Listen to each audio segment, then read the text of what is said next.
الحمد لله رب العالمين شرع لنا دينا قويما وهدانا صراطا مستقيما وأسبغ علينا نعمه ظاهرة وباطنة وهو اللطيف الخبير.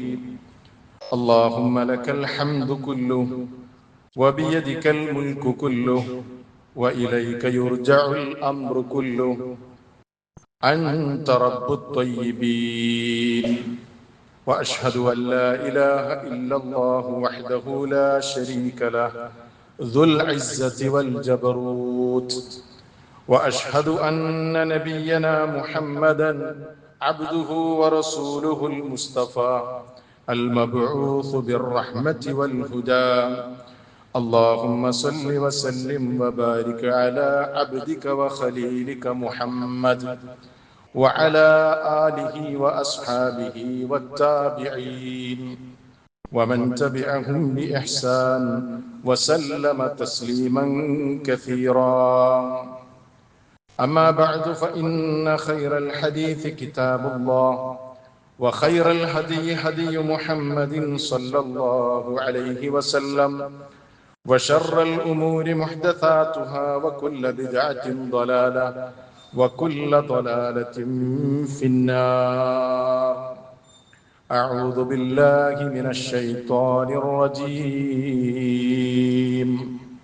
يا أيها الذين آمنوا اتقوا الله حق تقاته ولا تموتن إلا وأنتم مسلمون. بسم الله الرحمن الرحيم. جنات عدن يدخلونها ومن صلح من آبائهم وأزواجهم وذرياتهم والملائكة يدخلون عليهم من كل باب. سلام عليكم بما صبرتم فنعم عقبى الدار. സ്നേഹവും ബഹുമാനവുമുള്ള സത്യവിശ്വാസികളെ, വിശ്വാസിനികളെ, മലിക്കുൽ ജബ്ബാറായ അല്ലാഹു സുബ്ഹാനഹു വ തആലയുടെ കൽപ്പനാ നിർദ്ദേശങ്ങൾ ജീവിതത്തിന്റെ എല്ലാ മേഖലകളിലും കഴിവിന്റെ പരമാവധി കാത്തു സൂക്ഷിച്ചുകൊണ്ട് ജീവിക്കണമേ എന്ന് സ്വന്തത്തെ മറക്കാതെ നിങ്ങളെ ഓരോരുത്തരെയും ഓർമ്മപ്പെടുത്തുകയാണ്, ശക്തമായി വസിയ്യത്ത് ചെയ്യുകയാണ്. ഈ ഒരു വസിയ്യത്ത് ആത്മാർത്ഥമായി നിർവഹിക്കാൻ അല്ലാഹു സുബ്ഹാനഹു വ തആല നമുക്കെല്ലാവർക്കും തൗഫീഖ് നൽകി അനുഗ്രഹിക്കുമാറാകട്ടെ. വിശ്വാസികളെ, കുടുംബം പുതിയ കാലത്ത് അഭിമുഖീകരിച്ചുകൊണ്ടിരിക്കുന്ന പ്രശ്നങ്ങൾ, അതല്ലെങ്കിൽ പ്രതിസന്ധികൾ, ആ പ്രതിസന്ധികൾക്കുള്ള പരിഹാരങ്ങളാണ് നമ്മൾ സംസാരിച്ചു കൊണ്ടിരിക്കുന്നത്. കഴിഞ്ഞ ഖുതുബ ശ്രവിച്ച ആളുകൾക്കറിയാം, ആധുനിക കാലഘട്ടത്തിലെ കുടുംബങ്ങൾ അഭിമുഖീകരിച്ചുകൊണ്ടിരിക്കുന്ന വളരെ പ്രധാനമായ 3 പ്രതിസന്ധികൾ. ആ പ്രതിസന്ധികൾ എങ്ങനെ തരണം ചെയ്യണം എന്നതിനെ സംബന്ധിച്ചാണ് നമ്മൾ ചില കാര്യങ്ങൾ സംസാരിച്ചത്.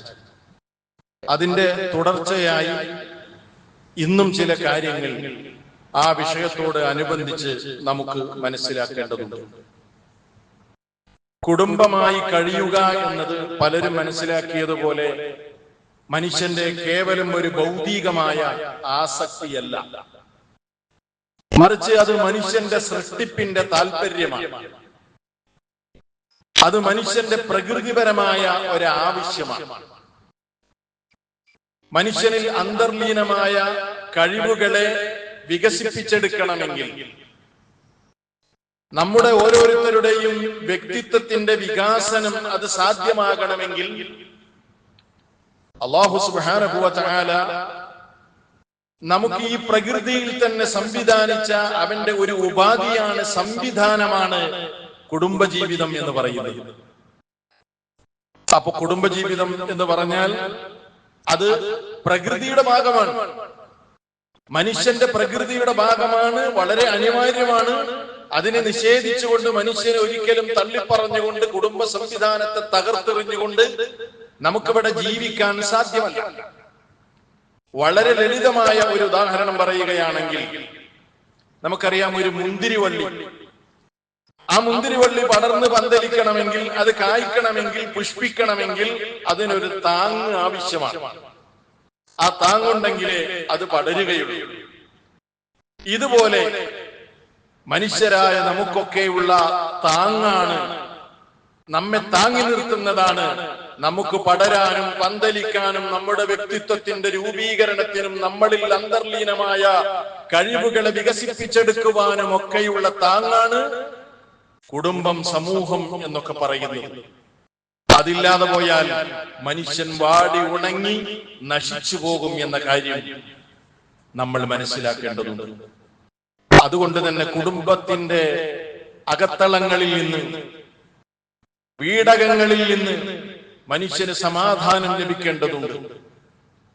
വീടകങ്ങളിൽ നിന്ന് മനുഷ്യന് സന്തോഷം ലഭിക്കേണ്ടതുണ്ട്. അത് ലഭിക്കാതെ പോകുകയാണെങ്കിൽ എന്ത് സംഭവിക്കും? കടുത്ത നൈരാശ്യത്തിലേക്ക് അത് വഴിമാറും എന്ന് മാത്രമല്ല, അവസാനം അത്തരം കുടുംബങ്ങളിൽ നിന്നുണ്ടാകുന്ന മനുഷ്യർ അവർ മദ്യത്തിലേക്കും മയക്കുമരുന്നിലേക്കും അവിഹിത ബന്ധങ്ങളിലേക്കും എന്ന് വേണ്ട ആത്മഹത്യയിലേക്ക് വരെ ചെന്ന് അഭയം പ്രാപിക്കേണ്ട ദുരന്തപൂർണമായ അവസ്ഥകൾ പലപ്പോഴും നമ്മുടെ സമൂഹത്തിൽ നമ്മൾ കാണുന്നത് എന്തുകൊണ്ടാണ്?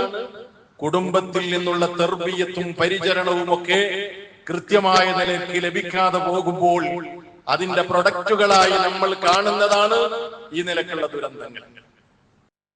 കഴിഞ്ഞ എന്റെ ഖുത്ബയിലൂടെ ഞാൻ ഓർമ്മപ്പെടുത്തി, ആധുനിക കാലത്ത് കുടുംബങ്ങൾ അനുഭവിക്കുന്ന ഏറ്റവും വലിയ പ്രതിസന്ധി എന്ന് പറയുന്നത് ഉത്തരവാദിത്വത്തിൽ നിന്നുള്ള ഒളിച്ചോട്ടമാണ്. അവിടെ ഇസ്ലാം നൽകുന്ന സന്ദേശം നമ്മൾ പറഞ്ഞു. അതുപോലെ തന്നെ ആർക്കും ഒന്നിനും സമയമില്ലാത്ത ഏറ്റവും വലിയ ദുരന്തപൂർണമായ ഒരു കാലഘട്ടത്തിലൂടെയാണ് നമ്മൾ പോകുന്നത്. അതിന് പരിഹാരമുണ്ടാകണമെന്ന് നമ്മൾ പറഞ്ഞു. മൂന്നാമത്തെ ഏറ്റവും വലിയ പ്രതിസന്ധി എന്ന് പറയുന്നത് എല്ലാവരും അനുഭവിക്കുന്ന ടെൻഷനാണ്. ആ ടെൻഷന് മരുന്നുകളോ ഗുളികകളോ ടാബ്ലറ്റോ ഇല്ല. മറിച്ച് സ്ത്രീയുടെ ടെൻഷൻ മാറണമെങ്കിൽ ഭർത്താവ് വേണം, ഭർത്താവിന്റെ ടെൻഷൻ മാറണമെങ്കിൽ ഭാര്യ വേണം. ഇവര് രണ്ടും ആ നിലക്കാണ് അള്ളാഹു സൃഷ്ടിച്ചിരിക്കുന്നത് എന്ന് നമ്മൾ പറഞ്ഞു. നാലാമതായി ആധുനിക കുടുംബങ്ങൾ അനുഭവിക്കുന്ന ഏറ്റവും വലിയ പ്രതിസന്ധി ഏതാണെന്ന് ചോദിച്ചാൽ, വിശ്വാസികളെ നമ്മൾ മനസ്സിലാക്കണം, ഇന്നത്തെ പുതുതലമുറ അവര് പറഞ്ഞുകൊണ്ടിരിക്കുന്ന ഒരു കാര്യമുണ്ട്. അതെന്താണെന്നറിയോ? വിവാഹ ജീവിതം തന്നെ വേണ്ട. ഞാനിപ്പോ വിവാഹം കഴിക്കുന്നില്ല. പ്രത്യേകിച്ച് പെൺകുട്ടികളിൽ നിന്ന് ഇപ്പോൾ ഈ അടുത്ത കാലഘട്ടത്തിൽ നമ്മൾ കേട്ടുകൊണ്ടിരിക്കുന്ന ഒരു ശബ്ദമാണ്, എനിക്കിപ്പോ വിവാഹം വേണ്ട, കുടുംബജീവിതം വേണ്ട. നിങ്ങൾ ഓരോരുത്തരും വളരെ ഗൗരവമായി മനസ്സിലാക്കണം. ഇനി അടുത്ത കാലത്ത് അതല്ലെങ്കിൽ വരാനിരിക്കുന്ന നാളുകളിൽ ഓരോ രക്ഷിതാക്കളും അനുഭവിക്കുന്ന ഏറ്റവും വലിയ പ്രതിസന്ധി ഏതാണെന്ന് ചോദിച്ചാൽ, മകളെ ഒന്ന് വിവാഹത്തിന് വേണ്ടി തയ്യാറാക്കാനായിരിക്കും ഓരോ രക്ഷിതാവും അനുഭവിക്കുന്ന ഏറ്റവും വലിയ പ്രതിസന്ധി എന്ന് പറഞ്ഞാൽ അത് അതിശയോക്തിയല്ല എന്നാണ് ഞാൻ മനസ്സിലാക്കുന്നത്. കാരണം ഈ അടുത്ത കാലത്ത് ഇന്ത്യ രാജ്യത്തുള്ള ഒരു ഡേറ്റിംഗ് ആപ്പ് നടത്തിയ ഒരു സർവേ എന്റെ ശ്രദ്ധയിൽപ്പെടുകയുണ്ടായി. ആ സർവേയിൽ പറയുന്നത്, ഇന്ത്യ രാജ്യത്തുള്ള 80% പെൺകുട്ടികളും പറയുന്നത് എന്താണെന്ന് അറിയുമോ? എനിക്കിപ്പോ വിവാഹം വേണ്ട, ഞാൻ വിവാഹം കഴിക്കാൻ ആഗ്രഹിക്കുന്നില്ല, ഒറ്റക്കുള്ള ജീവിതമാണ് ഇഷ്ടപ്പെടുന്നത് എന്നാണ് പറയുന്നത്. എന്താണ് ഇങ്ങനെ ഒറ്റക്കുള്ള ജീവിതം ഇഷ്ടപ്പെടാനുള്ള കാരണം? അതിനവര് പല കാരണങ്ങൾ പറയുന്നുണ്ട്. അതിലേറ്റവും പ്രധാനമായ ഒരു കാരണം എന്ന് പറഞ്ഞാൽ, എനിക്ക് സ്വന്തമായി ഒരു സാമ്പത്തികമായ സ്രോതസ് വേണം, സ്വന്തം കാലിൽ നിൽക്കണം, എന്നിട്ട് മതി വിവാഹം. എനിക്ക് മറ്റുള്ളവരെ ആശ്രയിക്കേണ്ടതില്ലല്ലോ, എന്റേതായ ആവശ്യങ്ങൾക്ക് മറ്റുള്ളവരുടെ മുമ്പിൽ എനിക്ക് കൈനീട്ടേണ്ടതില്ലല്ലോ. അതുകൊണ്ട് സ്വന്തമായ ഒരു ബിസിനസ്സോ ജോലിയോ ഒക്കെ കിട്ടിയതിന് ശേഷം മാത്രമേ എനിക്ക് വിവാഹം വേണ്ടതുള്ളൂ, അതല്ലാതെ ഞാൻ കുടുംബ ജീവിതത്തെ കുറിച്ച് ആലോചിക്കുന്നില്ല എന്ന് ഇന്ന് പെൺകുട്ടികൾ പറയാൻ തുടങ്ങി. അപ്പൊ ഇത് ഞാൻ പറയുമ്പോ രക്ഷിതാക്കളെ നിങ്ങൾ ഓരോരുത്തരും ചിന്തിക്കുന്നുണ്ടാകും, അതിനെന്താ കുഴപ്പം? ഒരു പെൺകുട്ടി സ്വന്തമായി സമ്പാദിക്കാനും സ്വന്തം കാലിൽ നിൽക്കാനുമുള്ള ഒരു ശേഷി നേടുന്നത്, അതെവിടെയാണ് അതിന് കുഴപ്പം? എവിടെയാണ് അതിന് തകരാറ്? തകരാറുണ്ട്. അത് ഞാൻ പറയാം. എന്താണ് അതിന്റെ തകരാറ് എന്ന് നമ്മൾ കൃത്യമായി മനസ്സിലാക്കേണ്ടതുണ്ട്. ഇന്ന് പൊതുവെ നമ്മുടെ സ്ത്രീ സമൂഹത്തിന്, നമ്മുടെ വീടകങ്ങളിലുള്ള ഉമ്മമാർക്ക്, സഹോദരിമാർക്ക് ചില ചിന്തകൾ പിടികൂടിയിട്ടുണ്ട്. എന്താണ് ആ ചിന്ത? സ്വന്തമായി സമ്പാദിക്കണം, എന്റേതായ ആവശ്യങ്ങൾക്ക് വേണ്ടി എനിക്ക് പണം ലഭിക്കേണ്ടതുണ്ട്. ഞാൻ ഭർത്താവിന്റെ മുമ്പിൽ ഇങ്ങനെ കൈനീട്ടുക എന്നത് എനിക്കത് ശരിയായ കാര്യമല്ല. അങ്ങനെ പറയുകയാണ് സ്ത്രീകൾ. എന്തിനും ഏതിനും എന്തിനാണ് ഞാൻ നിങ്ങളുടെ മുമ്പിൽ ഇങ്ങനെ കൈനീട്ടുന്നത്? എനിക്കൊരു വരുമാനമുണ്ടെങ്കിൽ അതല്ലേ നല്ലത്. എന്താണ് ഇങ്ങനെ ചിന്തിക്കാൻ കാരണം? നിരന്തരമായി സോഷ്യൽ മീഡിയ കണ്ടന്റുകൾ കാണുകയാണ് നമ്മുടെ സഹോദരിമാര്. ഫേസ്ബുക്കും യൂട്യൂബും ഇൻസ്റ്റഗ്രാമും ഒക്കെ നിരന്തരമായി വീക്ഷിക്കുമ്പോൾ അവരിങ്ങനെ കാണുന്ന ചില കണ്ടന്റുകൾ, ചില സ്ത്രീകളൊക്കെ, ചില സഹോദരിമാരൊക്കെ സ്വന്തം നിലക്ക് ബിസിനസ് ചെയ്യുന്നു, ജോലി ചെയ്യുന്നു, അവരുടേതായ പ്രൊഡക്റ്റുകൾ അവർ വിൽക്കുന്നു, അങ്ങനെ വലിയ സമ്പാദ്യം നേടിക്കൊണ്ടിരിക്കുന്നു. ഇത് കാണുമ്പോ നമ്മുടെ സഹോദരിമാർക്കും തോന്നുകയാണ്, ഞാൻ ഇങ്ങനെ വെറുതെ ഇരുന്നാൽ പറ്റില്ല, എനിക്കും എന്തെങ്കിലുമൊക്കെ ഒരു സംവിധാനം വേണം, എല്ലാറ്റിനും ഞാൻ നിങ്ങളുടെ മുമ്പിൽ കൈനീട്ടേണ്ടതില്ലേ എന്ന്. സഹോദരങ്ങളെ, എന്താണ് ഇവിടെ ഉണ്ടാകുന്ന പ്രശ്നം എന്തെന്നറിയുമോ? ഇന്ന് ഈ നിലക്കുള്ള സഹോദരിമാരും പുതുതലമുറയിൽപ്പെട്ട പെൺകുട്ടികളും ഒക്കെ ഇങ്ങനെ ചിന്തിക്കുന്നത് എന്തിനാണ്? എനിക്കൊരു ജോലി വേണം, എനിക്കല്ലെങ്കിൽ ഒരു ബിസിനസ് വേണം, എനിക്ക് സാമ്പത്തികമായ വരുമാനം വേണം എന്ന് ചിന്തിക്കാൻ കാരണം എന്താ? കുടുംബജീവിതമാകുന്ന മനോഹരമായ ജീവിതത്തിൽ എന്റെ ഭർത്താവിനെയും എന്റെ മക്കളെയും ഒക്കെ സഹായിക്കാനും ഞങ്ങളുടെ കുടുംബജീവിതം കൂടുതൽ ഭദ്രമായ നിലയ്ക്ക് കെട്ടിപ്പടുക്കാനും ഒക്കെ എനിക്കും കൂടെ ഒരു ജോലി ഉണ്ടെങ്കിൽ അത് കൂടുതൽ സഹായകമാണ് എന്ന സതുദ്ദേശത്തിൽ നിന്ന് ഉണ്ടാകുന്നതല്ല. മറിച്ച് എനിക്ക് കാര്യമായി ആരെയും ആശ്രയിക്കാൻ വയ്യ, ആരോടൊന്നും ചോദിക്കാൻ വയ്യ, എന്റെ ആവശ്യം ചെയ്യാൻ എനിക്ക് തന്നെ സമ്പത്ത് വേണം, ഒരാളെ ഞാൻ ആശ്രയിക്കുകയില്ല, എനിക്ക് എന്റെ തീരുമാനങ്ങൾ, എന്റെ അഭിപ്രായം, ഞാൻ ആഗ്രഹിക്കുന്ന നിലക്കുള്ള കാര്യങ്ങൾ എനിക്ക് ചെയ്യണം, ഞാൻ ഇച്ഛിക്കുന്നത് എനിക്ക് പർച്ചേസ് ചെയ്യണം, ഞാൻ ആഗ്രഹിക്കുന്ന വസ്ത്രം എനിക്ക് വാങ്ങണം, അതിനൊന്നും ഞാൻ വേറെ ഒരാളെയും ആശ്രയിക്കാൻ പാടില്ല. അതുകൊണ്ട് എനിക്ക് എന്റേതായ ഒരു നിലനിൽപ്പ് വേണം. ഇത് അപകടകരമാണ്. എന്താ ഇസ്ലാം പറയുന്നത്? ഇസ്ലാം എന്താണ് പറയുന്നത്? കുടുംബജീവിതം എന്ന മനോഹരമായ ആ നൗക, അതിന്റെ ഉത്തരവാദിത്വം, സാമ്പത്തികമായ ഉത്തരവാദിത്വം ആർക്കാണ്?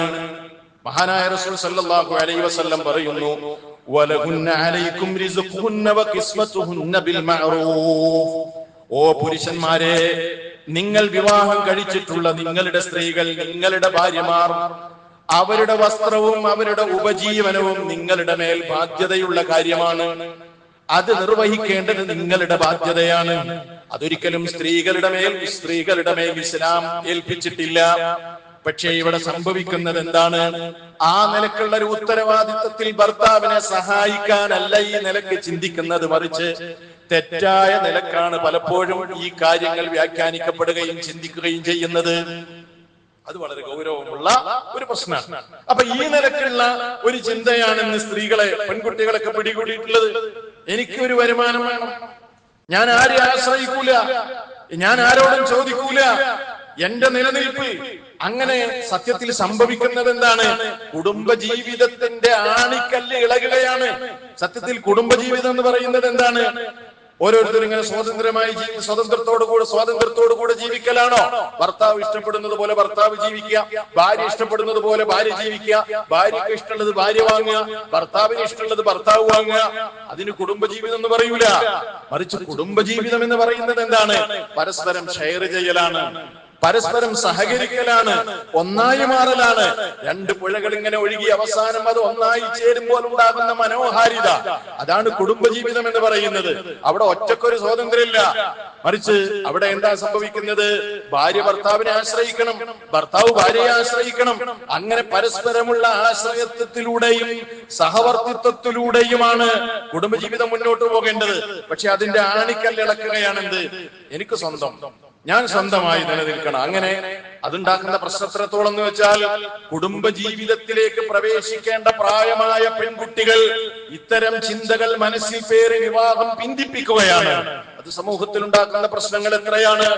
ഈ നിലക്കുള്ള ചിന്തകൾ മനസ്സിൽ പേറി വിവാഹ ജീവിതത്തിലേക്ക് പ്രവേശിക്കുമ്പോൾ അവിടെ എങ്ങനെയാണ് ഒരുമയും സഹവർത്തിത്വവും ഉണ്ടാകുന്നത്? ഒരിക്കലും ഉണ്ടാകുകയില്ല. അപ്പൊ ഇസ്ലാം മുന്നോട്ട് വെച്ച സന്ദേശങ്ങളിൽ നിന്ന് മനുഷ്യർ എവിടെ വഴിപിഴച്ചു പോകുന്നുവോ അവിടെ കുടുംബ ജീവിതത്തിലെ സമാധാനം നശിക്കുമെന്ന കാര്യം നമ്മൾ തിരിച്ചറിയേണ്ടതുണ്ട്. നോക്കൂ നിങ്ങൾ, ഈ മേഖലയിൽ അല്ലാഹു സുബ്ഹാനഹു വ തആല പറയുന്നത് എത്ര കൃത്യമാണ്. അർരിജാലു ഖവ്വാമൂന അലൻ നിസാഇ ബിമാ ഫളലല്ലാഹു ബഅദഹും അലാ ബഅദിൻ വബിമാ അൻഫഖൂ മിൻ അംവാലിഹിം. അല്ലാഹു പറയാണ് അർരിജാലു ഖവ്വാമൂന അലൻ നിസാഇ, പുരുഷന്മാർ സ്ത്രീകളുടെ മേൽ നിയന്ത്രണാധികാരമുള്ളവരാകുന്നു. ഏതൊക്കെ വിഷയത്തിലാണ് അവർ നിയന്ത്രിക്കുന്നത്? എന്തുകൊണ്ടാണത്? ബിമാ ഫളലല്ലാഹു ബഅദഹും അലാ ബഅദിൻ, അവരിൽ ചിലരെക്കാൾ നാം ശ്രേഷ്ഠമാക്കിയിരിക്കുന്നു. വബിമാ അൻഫഖൂ മിൻ അംവാലിഹിം, പുരുഷന്മാർ അവരുടെ ധനത്തിൽ നിന്ന് അവരുടെ ഭാര്യമാർക്ക് വേണ്ടി ചിലവഴിക്കുന്നതിനാലും അതിന്റെ സാമ്പത്തികമായ നിയന്ത്രണാധികാരം പുരുഷനെയാണ് ഇസ്ലാം നിശ്ചയിച്ചിട്ടുള്ളത്, ഏൽപ്പിച്ചിട്ടുള്ളത്. ഇത് തകിടം മറിക്കാം. എന്നിട്ട് അതിന്റെ അനന്തരഫലം അല്ലേ? പിന്നെ എന്തിനാ ഭർത്താവ് ഗൾഫിൽ പോയത്? അല്ലേ? എനിക്ക് നിങ്ങളുടെ ചിലർക്ക് പറയണേ, ഞാൻ നിങ്ങളെ മുമ്പിൽ ഇങ്ങനെ കൈനീട്ടണ്ടേ? ഇങ്ങനെയുള്ള ചിന്തകളാണ് പലപ്പോഴും ഇന്ന് മനുഷ്യരെ പിടികൂടിയിട്ടുള്ളത്. പിന്നെ എന്തിനാണ് ഭർത്താവ് ഗൾഫിൽ പോയത്? പിന്നെ എന്തിനാണ് നിങ്ങൾക്ക് വേണ്ടി കഷ്ടപ്പെട്ടത്? നിങ്ങൾ ആഗ്രഹിക്കുന്നതെല്ലാം സഹോദരിമാരെ നിങ്ങൾക്ക് ചെയ്തു തന്നു, അല്ലേ? മണിമാളികകൾ ഭർത്താക്കന്മാർ നിങ്ങൾക്ക് വേണ്ടി എടുത്തു തന്നു. അവിടെ AC ഉണ്ട്, സൗകര്യങ്ങളുണ്ട്, സംവിധാനങ്ങളുണ്ട്. എന്നാലോ 10, 30, 40 കൊല്ലക്കാലം മണലാരണ്യത്തിൽ ഗൾഫ് രാജ്യങ്ങളിൽ കഷ്ടപ്പെടുകയാണ്. ആയുസ് അവിടെ തീരുകയാണ്, യുവത്വം അവിടെ അവസാനിക്കുകയാണ്. ഇഷ്ടമുള്ള ഒരു ഭക്ഷണം കഴിക്കാൻ പോലും അവിടെ കഴിയുന്നില്ല. ഒന്ന് ബാത്റൂമിൽ പോകണമെങ്കിൽ ക്യൂ നിൽക്കണം. 3, 4 പേരടങ്ങുന്ന റൂമുകളിലാണ് ഓരോരുത്തരും ജീവിക്കുന്നത്. അതൊക്കെ കാണുമ്പോഴാണ് അവിടുത്തെ അവസ്ഥകൾ മനസ്സിലാക്കുന്നത്. ഇതൊക്കെ ഈ സങ്കടങ്ങളൊന്നും ആരോടും പറയാതെ തന്റെ കുടുംബത്തിന് വേണ്ടി ആയുസ് മുഴുവനും തീർക്കുന്ന ഭർത്താക്കന്മാർ, അതല്ലെങ്കിൽ പുരുഷ സമൂഹം അത്തരം ത്യാഗങ്ങളെ ഒന്നും തന്നെ മനസ്സിലാക്കാതെ അതിനെ മുഖവിലക്കെടുക്കാതെ ഇന്ന് പലരും ചിന്തിച്ചുകൊണ്ടിരിക്കുന്നത്, എനിക്ക് ആരെ ആശ്രയിക്കാനൊന്നും പറ്റൂല, സ്വന്തമായ സംവിധാനം വേണം, സ്വന്തം കാലിൽ നിൽക്കണം. കുടുംബം ഇന്ന് വലിയ പ്രശ്നത്തിലേക്ക് പോവുകയാണ്. ഒന്നാമത്തെ വിഷയം. രണ്ടാമത് ഇന്ന് കുടുംബങ്ങൾ അനുഭവിക്കുന്ന പ്രശ്നം എന്താണെന്നറിയോ? ഒറ്റക്കുള്ള ആസ്വാദനങ്ങളാണ്. ഒറ്റക്കുള്ള ആസ്വാദനം എന്താ? അത് പറഞ്ഞാൽ ഇന്ന് മനുഷ്യർ ആസ്വദിക്കുന്ന ആ ഒരു രീതി ഉണ്ടല്ലോ, അതെന്നെ മാറിക്കഴിഞ്ഞു. പണ്ടൊക്കെ എങ്ങനെയായിരുന്നു? നിങ്ങളൊക്കെ ആലോചിച്ച് നോക്കി. ഇപ്പോ ഒരു 40 വയസ്സായ 35 വയസ്സായ 30 വയസ്സായ ആളുകൾക്കൊക്കെ അറിയാം, നമുക്കൊക്കെ അറിയുന്ന കാര്യം. നമുക്ക് സ്വന്തമായി എന്തെങ്കിലും ഒരു എൻജോയ് ചെയ്യുന്നതിൽ നമുക്കൊരു സന്തോഷം കിട്ടൂല. ഒറ്റക്കൊരിടത്ത് പോയിരിക്കാൻ, ഒരു പാർക്കിൽ പോയിരിക്കാൻ, പ്രകൃതി രമണീയമായ ഒരു സ്ഥലത്ത് ഒറ്റക്ക് പോയിരുന്നാൽ നമുക്ക് സന്തോഷം ഉണ്ടാവും? ഒരിക്കലുമില്ല. നമ്മളാരും സന്തോഷിക്കൂല. എന്റെ കുടുംബം എന്റെ കൂടെ ഉണ്ടായിരുന്നെങ്കിൽ, എന്റെ കുട്ടികൾ ഉണ്ടായിരുന്നെങ്കിൽ, എന്റെ ഉമ്മ ഉണ്ടായിരുന്നെങ്കിൽ, അല്ലെങ്കിൽ എന്റെ മറ്റുള്ളവരുണ്ടായിരുന്നെങ്കിൽ ഒന്നിച്ചാസ്വദിക്കാമായിരുന്നു എന്നാണ് നമ്മൾ ചിന്തിക്കുക. പക്ഷേ ആധുനിക തലമുറ ചിന്തിക്കുന്നത് എന്താ? എന്റെ കൂടെ ആരും വേണ്ട, എനിക്ക് ഒറ്റക്ക് പോകണം. നിങ്ങൾക്കറിയില്ലേ, സോഷ്യൽ മീഡിയ ഉപയോഗിക്കാത്ത ആരും ഉണ്ടാവില്ലല്ലോ. ഇന്നെന്താ സംഭവിക്കുന്നത്? ഒറ്റക്കുള്ള ട്രിപ്പാണ്. എന്നിട്ട് പല അപകടങ്ങൾ ഉണ്ടാകുന്നുണ്ട്. ഒറ്റക്കുള്ള ട്രിപ്പ്, സോളോ ട്രിപ്പ് എന്നാണ് അതിന് പറയാ. കമ്പനി ഇല്ല, ഫ്രണ്ട്സ് ഇല്ല, ആരുമില്ല, അല്ലെ? ഒരു ബൈക്ക് എടുക്കുന്നു, അതല്ലെങ്കിൽ ഒരു കാർ എടുക്കുന്നു, ഒരു വാഹനം സജ്ജമാക്കുന്നു, എന്നിട്ട് ആവശ്യമായ കാര്യങ്ങളൊക്കെ സജ്ജീകരിക്കുന്നു, എന്നിട്ട് പല രാജ്യങ്ങളിലേക്ക് ഒറ്റയ്ക്ക് യാത്ര ചെയ്യാൻ, എന്നിട്ട് പല കാടുകളിലൂടെയും കടലിലൂടെയും ഒക്കെ യാത്ര ചെയ്ത് ഇതൊക്കെ ഒറ്റയ്ക്ക് ആസ്വദിക്കുകയാണ്. ഒറ്റയ്ക്ക് ആസ്വദിക്കുമ്പോഴാണത്രേ ആസ്വാദനം ഉണ്ടാകുന്നത്. പുതുതലമുറയുടെ ആസ്വാദനങ്ങളിൽ വരെ വലിയ വലിയ മാറ്റം വന്നുകൊണ്ടിരിക്കുകയാണ്. ഇങ്ങനെ ആസ്വദിക്കുന്ന ആളുകൾക്ക് മനോഹരമായ ഒരു കുടുംബ ജീവിതത്തെ എങ്ങനെ സ്വപ്നം കാണാൻ കഴിയും? കുടുംബജീവിതം എന്ന് പറയുന്നത് പരസ്പരം ഷെയർ ചെയ്യലാണ്. ഷെയർ ഇല്ലാത്ത ഒരു കുടുംബ ജീവിതമില്ല. എന്തൊക്കെ ഷെയർ ചെയ്യണം?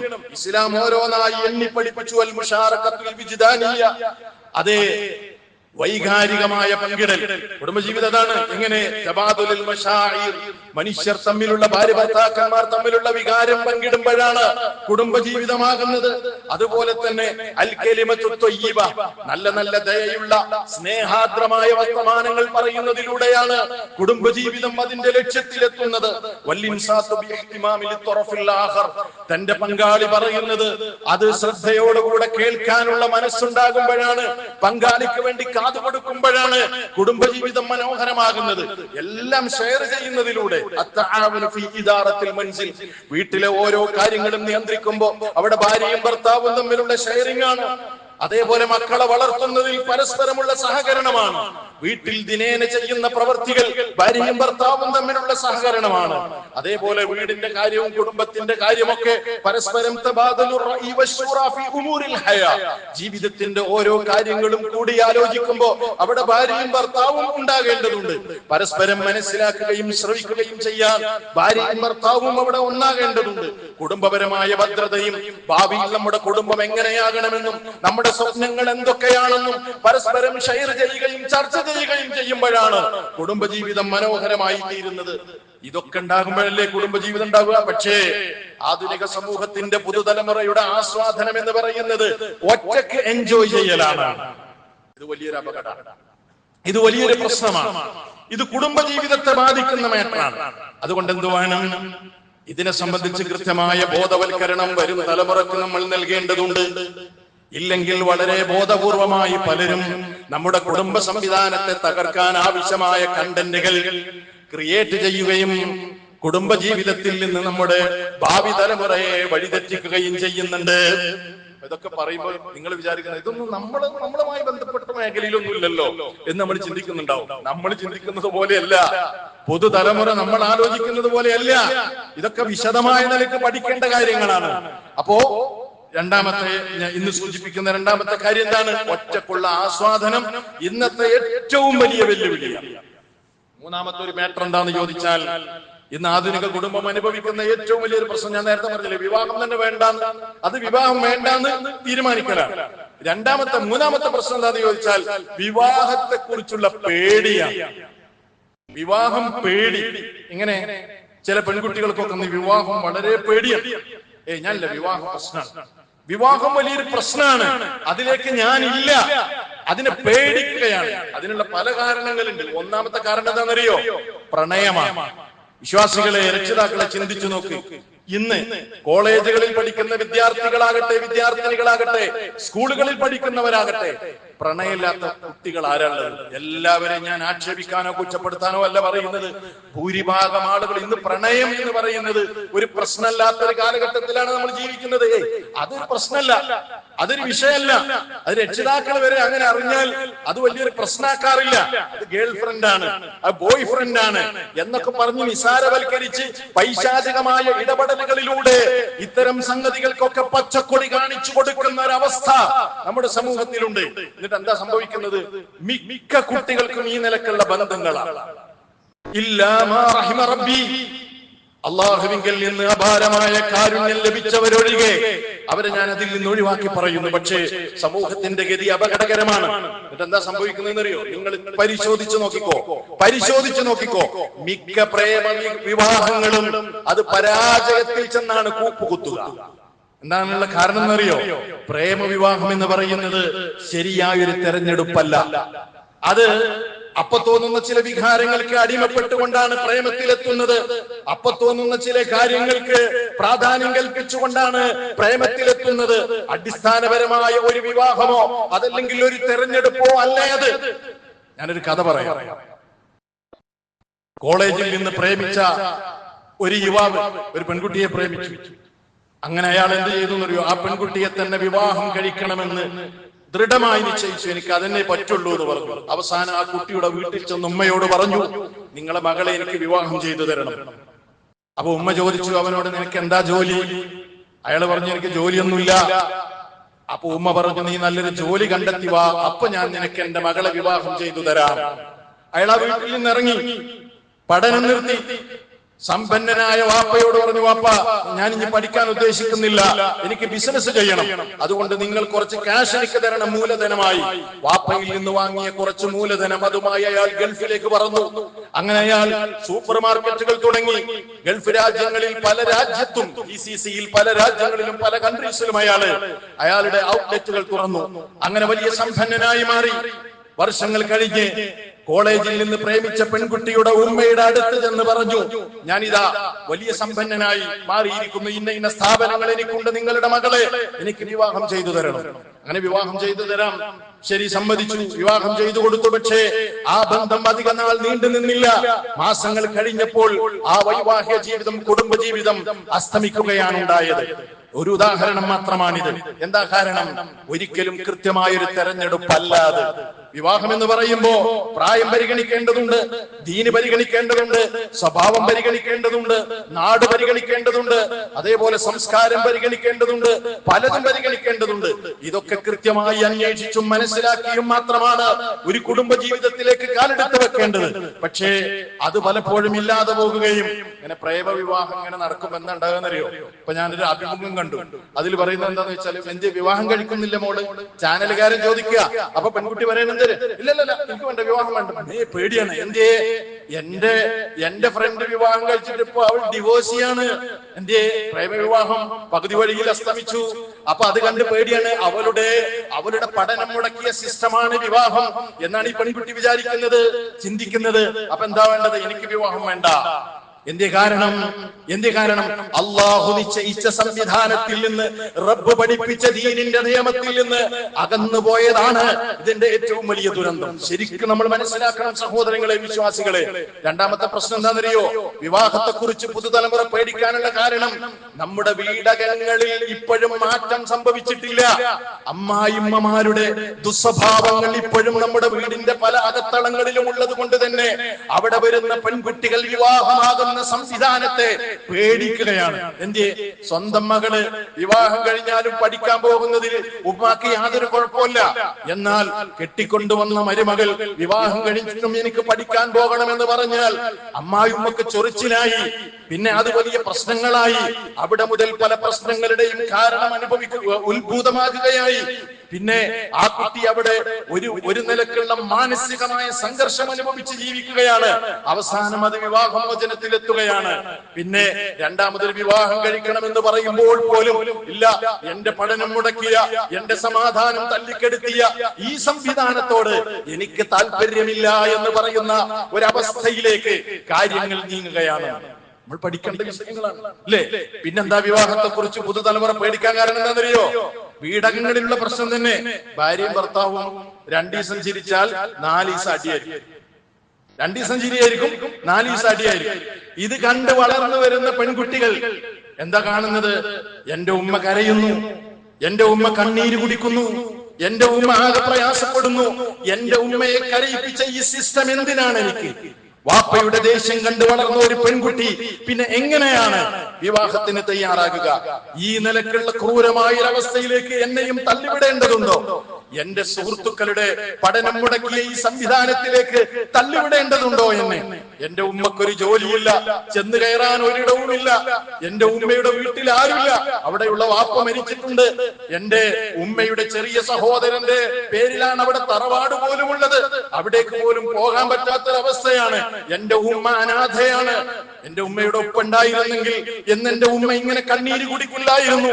ആ ഉപ്പ എന്റെ ഉമ്മയെ സംരക്ഷിക്കുമായിരുന്നു. അതുകൊണ്ട് എന്റെ ഉമ്മ ഇങ്ങനെ അനാഥമാക്കി എന്റെ ഉമ്മ ഇങ്ങനെ കഷ്ടപ്പെടുന്ന ഈ സംവിധാനം എനിക്ക് എന്തിനാണെന്ന് ചിന്തിക്കുന്ന പുതുതലമുറയെ ഈ നിലക്കുള്ള ചിന്തയിലേക്ക് തള്ളിവിട്ടത് എന്താണ്? വൈവാഹിക ജീവിതത്തിന്റെ മാധുര്യം പലപ്പോഴും നമ്മുടെ വീടകങ്ങളിൽ നിന്ന് നഷ്ടപ്പെട്ടു പോയതിന്റെ, കുടുംബ ജീവിതത്തിന്റെ മനോഹാരിത നമ്മൾ തല്ലിക്കെടുത്തിയതിന്റെ ദുരന്ത ഫലമാണ് ഇന്ന് പുതുതലമുറ ഈ നിലക്ക് ചിന്തിക്കാൻ കാരണം. ഇസ്ലാം പഠിപ്പിച്ച കുടുംബജീവിതം, സുഹൃത്തുക്കളെ, വിശ്വാസികളെ, എന്തൊരു മനോഹരമാണ്, എന്തൊരു മനോഹരമാണ്. എന്നിട്ട് അതിന്റെ ബൈ പ്രൊഡക്റ്റ് ആയിട്ട് ഉണ്ടാകുന്ന എന്താണെന്നറിയോ? കുടുംബം വേണ്ട, അതല്ലെങ്കിൽ വിവാഹം പേടിയാണ് എന്നൊക്കെ പറഞ്ഞിട്ട് അവസാനം ഉണ്ടാകുന്നത് എന്താണെന്നറിയോ? ഇന്ന് പലപ്പോഴും തിരിഞ്ഞു നടക്കുന്നത് യൂറോപ്യൻ സംസ്കാരത്തിലേക്കാണ്. 90കളിൽ അമേരിക്കയിലും യൂറോപ്യൻ രാജ്യങ്ങളിലും ഒരു വിപ്ലവം ഉണ്ടായി. എന്തായിരുന്നു ആ വിപ്ലവം എന്നറിയോ? കുടുംബജീവിതം വേണ്ട, ഞങ്ങൾ ഒറ്റയ്ക്ക് ജീവിച്ചാൽ മതി. നിങ്ങൾ ഗൂഗിൾ ചെയ്ത് നോക്കൂ, നിങ്ങൾ പഠിക്കാൻ ശ്രമിച്ചു നോക്ക് വിശ്വാസികളെ. ഞങ്ങൾക്ക് കുടുംബം വേണ്ട, ഞങ്ങൾക്ക് കുടുംബജീവിതം ഒന്നും വേണ്ട, ഒറ്റക്കാണ് ജീവിതം. ഇപ്പൊ എന്താ ഉണ്ടായതെന്നറിയോ? ഇപ്പൊ യൂറോപ്പിന് വയസ്സാവുകയാണ്, അമേരിക്കക്ക് വയസ്സായിക്കൊണ്ടിരിക്കുകയാണ്. പഠനങ്ങൾ പറയുന്നത് 2050 ആകുമ്പോഴേക്കും യൂറോപ്യൻ രാജ്യങ്ങളിലും അമേരിക്കയിലുമൊക്കെ 60% വൃദ്ധരായിരിക്കും. മറ്റുള്ളവരെ ആശ്രയിക്കാതെ ജീവിക്കാൻ കഴിയാത്ത ആളുകളായിരിക്കും ടോട്ടൽ പോപ്പുലേഷന്റെ 60% എന്ന് പഠനങ്ങൾ പറയുകയാണ്. ഇന്നിപ്പോ യൂറോപ്യൻ രാജ്യങ്ങളിൽ വൃദ്ധരായ ആളുകൾ അനുഭവിക്കുന്ന ഒരു മാരകമായ രോഗമുണ്ട്. അതെന്താണെന്നറിയോ? ഷുഗർ അല്ല, BP അല്ല, മറ്റൊന്നുമല്ല. അതിനൊന്നുമല്ല അവര് മരുന്ന് കഴിക്കുന്നത്. അവര് മരുന്ന് കഴിക്കുന്നത് എന്തിനാണെന്നറിയുമോ? അതെ, അവര് മരുന്ന് കഴിക്കുന്നത് ഒറ്റപ്പെടൽ എന്ന മാരകമായ മാനസിക രോഗത്തിന് അവരടിമപ്പെട്ടിരിക്കുകയാണ്. പ്രായം ചെന്ന് വീട്ടിൽ ആരുമില്ല എന്നെ ഒന്ന് പരിചരിക്കാൻ, സ്നേഹത്തോടെ എന്നെ ഒന്ന് തലോടാൻ, എനിക്കൊരു തണൽ ലഭിക്കാൻ, സ്നേഹത്തോടെ എന്നെ ഉപ്പ എന്നൊന്ന് വിളിക്കാൻ, ഉമ്മ എന്നൊന്ന് വിളിക്കാൻ, ആ നിലക്ക് പേരമക്കളെ ഒന്ന് കളിപ്പിക്കാൻ, എന്റെ മകനെ എന്നൊന്ന് വിളിക്കാൻ, മോളെ എന്നൊന്ന് വിളിക്കാൻ ആരുമില്ലാതെ ഒറ്റപ്പെടലിന്റെ, അവഗണനയുടെ ഏറ്റവും വലിയ പ്രയാസം സഹിച്ചുകൊണ്ടാണ് ഇന്ന് യൂറോപ്യൻ രാജ്യങ്ങളിൽ പലരും ജീവിച്ചുകൊണ്ടിരിക്കുന്നത്. നമ്മൾ UK പോക്കില്ലേ? +2 കഴിഞ്ഞാൽ നമ്മുടെ നാട്ടിൽ നിന്ന് വിദ്യാർത്ഥികൾ എന്തിനാ പോകുന്നത് അറിയോ? അവിടെ ഈ വൃദ്ധരായ ആളുകളെ പരിചരിക്കാനാ പോകുന്നത്. അവിടെ പഠനം നടത്താം, പഠനം കഴിഞ്ഞാൽ പിന്നെ കുറച്ച് സമയം ഇവരെ പരിചരിക്കും ചെയ്യാം. അവർക്ക് അവിടെ ചെറിയ പൈസ കിട്ടും. അതിനാണ് മറ്റ് രാജ്യങ്ങളിലേക്ക് പല കുട്ടികളും പഠിക്കാൻ പോകുന്നത്. ജോലിയും ചെയ്യാം, പഠനം നടത്താം. ഈ ഒരു അവസ്ഥയിലേക്ക് ഇസ്ലാം പഠിപ്പിച്ചത് നോക്കൂ നിങ്ങൾ. കുടുംബജീവിതമാകുന്ന ആ മനോഹരമായ ജീവിതം, അവസാനം നമ്മൾ ആരുമില്ലാത്ത, എണീക്കാൻ കഴിയാത്ത സമയത്ത് നമ്മൾ തലോടാൻ, നമ്മ വാപ്പാന്ന് വിളിക്കാൻ, ഉമ്മാന്ന് വിളിക്കാൻ നമ്മുടെ മക്കളുണ്ടാവും. അതല്ലേ അള്ളാഹ് പറഞ്ഞത്? വഖളാ റബ്ബുക അല്ലാ തഅബുദു ഇല്ലാ ഇയ്യാഹു വബിൽ വാലിദൈനി ഇഹ്സാനാ. ആയത്ത് നിങ്ങൾക്കറിയില്ലേ? ഞാൻ വിശദീകരിക്കേണ്ടതില്ല. പ്രായമായാൽ നിങ്ങൾ സ്നേഹത്തിന്റെ എളിമയുടെ ചിറകുകൾ നിങ്ങളുടെ മാതാപിതാക്കൾക്ക് താഴ്ത്തി കൊടുക്കണേ, അവർക്ക് വേണ്ടി പ്രാർത്ഥിക്കണേ എന്ന് അല്ലാഹു സുബ്ഹാനഹു വ തആല പഠിപ്പിച്ചിരിക്കുകയാണ്. അപ്പോ ഈ പ്രശ്നങ്ങളെ നമ്മൾ അഡ്രസ് ചെയ്തിട്ടില്ല എങ്കിൽ വിശ്വാസികളെ വലിയ പ്രയാസങ്ങൾ വരും തലമുറയിൽ നമ്മുടെ കുടുംബജീവിതത്തെ ബാധിക്കും എന്ന കാര്യം നമ്മൾ മനസ്സിലാക്കുക. അതുകൊണ്ട് തന്നെ നമ്മുടെ കുട്ടികളെ ഇതുമായി ബന്ധപ്പെട്ട് ബോധവൽക്കരിക്കുകയും കൃത്യമായ നിലയ്ക്ക് ഇസ്ലാമിക അധ്യാപനങ്ങൾ പറഞ്ഞു കൊടുക്കുകയും അതിനുള്ള അവസരങ്ങൾ സൃഷ്ടിക്കുകയും ചെയ്യണമെന്ന് ഈ സന്ദർഭത്തിൽ പ്രത്യേകമായി ഉണർത്തുകയാണ്. അല്ലാഹു സുബ്ഹാനഹു വ തആല മനോഹരമായ ഇസ്ലാം വിഭാവനം ചെയ്യുന്ന നിലക്കുള്ള കുടുംബജീവിതം നയിക്കാൻ നമുക്ക് എല്ലാവർക്കും തൗഫീഖ് നൽകി അനുഗ്രഹിക്കുമാറാകട്ടെ.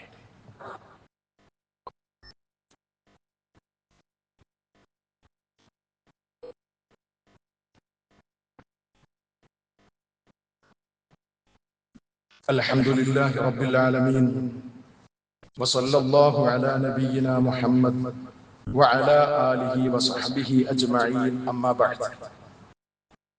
സ്നേഹവും ബഹുമാനവുമുള്ള സത്യവിശ്വാസികളെ, വിശ്വാസിനികളെ, അള്ളാഹുവിനെ സൂക്ഷിച്ച് ജീവിക്കണമേ എന്ന് ഒരിക്കൽ കൂടി എന്നെയും നിങ്ങളെയും ഓർമ്മപ്പെടുത്തുകയാണ്, വസിയത്ത് ചെയ്യുകയാണ്.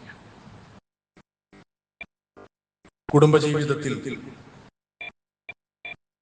ആധുനിക സമൂഹം അനുഭവിച്ചുകൊണ്ടിരിക്കുന്ന പ്രതിസന്ധികളെ സംബന്ധിച്ച് ചില കാര്യങ്ങൾ സംസാരിക്കുകയുണ്ടായി.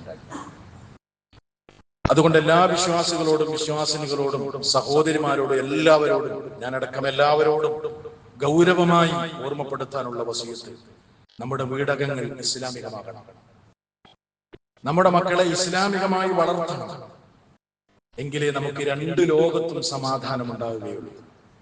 അതിനെന്ത് ത്യാഗം ചെയ്താൽ അത് ചെയ്യേണ്ട സമയത്ത് നമുക്ക് ചെയ്യാൻ പറ്റും. കുട്ടികൾ മുതിർന്ന് വളർന്നു വലുതായാൽ ചിലപ്പോൾ അവർക്ക് മതപരമായ വിദ്യാഭ്യാസം കൊടുക്കാൻ കഴിഞ്ഞോളണമെന്നില്ല. അത് കൊടുക്കേണ്ട സമയത്ത് നമ്മൾ കൊടുക്കണം. ഞാൻ മുമ്പ് സൂചിപ്പിച്ചതാണ്, വെക്കേഷനാണ്, അവസരങ്ങളുണ്ട്.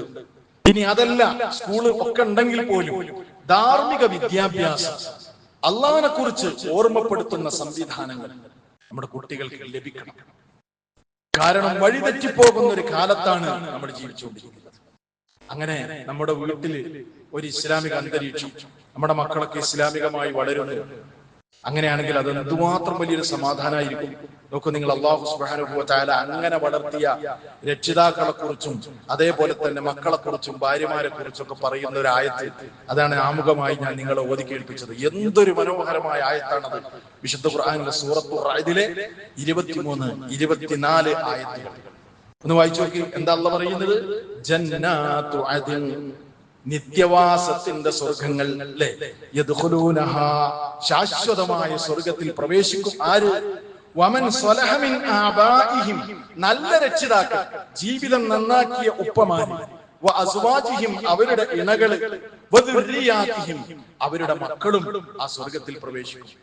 അങ്ങനെ അവർ സ്വർഗത്തിൽ കുടുംബസമേതം ഇങ്ങനെ പ്രവേശിച്ചു കഴിഞ്ഞാൽ വൽ മലായികതു യദ്ഖുലൂന അലൈഹിം മിൻ കുല്ലി ബാബ് എല്ലാ ഡോറിലൂടെയും മലക്കുകൾ അവരിലേക്ക് വരും. മലക്കുകൾ, അല്ലാഹുവിന്റെ മലക്കുകൾ അവരോട് പറയും സലാമുൻ അലൈക്കും, നിങ്ങൾക്ക് സമാധാനം ഉണ്ടാകട്ടെ, ബിമാ സബർതും നിങ്ങൾ ക്ഷമിച്ചത് കൊണ്ടല്ലേ ഇവിടെ എത്തിയത്. അത് വലിയൊരു മെസ്സേജാണ്. മക്കളിങ്ങനെ വളർത്തണമെങ്കിൽ, കുടുംബജീവിതം ഇസ്ലാമികമാകണമെങ്കിൽ ക്ഷമ അനിവാര്യമാണ്.